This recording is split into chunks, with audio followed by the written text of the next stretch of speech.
شہداد پور شہر جو ایک میونسپل کمیٹی اور ایک ٹاؤن کمیٹی 3 لاکھ سے زائد کی آبادی پر مشتمل ہے، جس کے لیے سابق وزیر عبدالسلام تھیم نے 2008 میں 80 کروڑ روپے کی لاگت سے صاف پانی اسکیم کا آغاز کیا، جس پر مزید رقم خرچ ہوتے ہوتے 1 ارب روپے سے زائد خرچ ہونے کے باوجود بھی یہ اسکیم ایک دن کے لیے بھی فعال نہ ہو سکی اور یوں ہی ناکارہ ہو گئی۔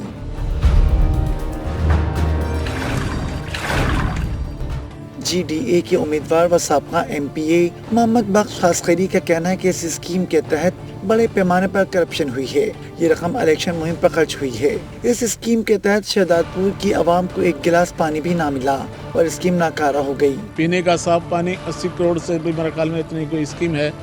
وہ تو کسی کو 1 گلاس بھی پانی کا نصیب نہیں ہوا، وہ تو پورا کرپشن تھا،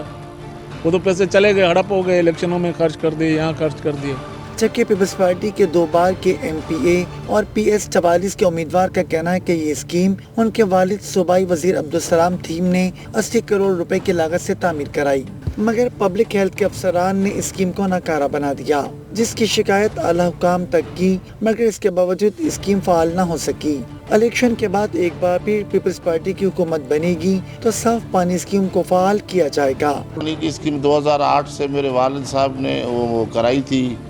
ان کے دور کی ہے۔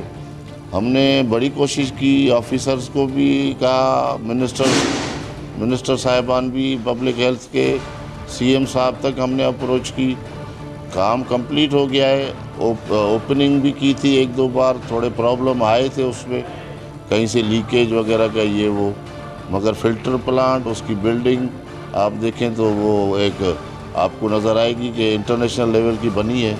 انشاءاللہ تعالیٰ الیکشن سے پہلے یا الیکشن کے بعد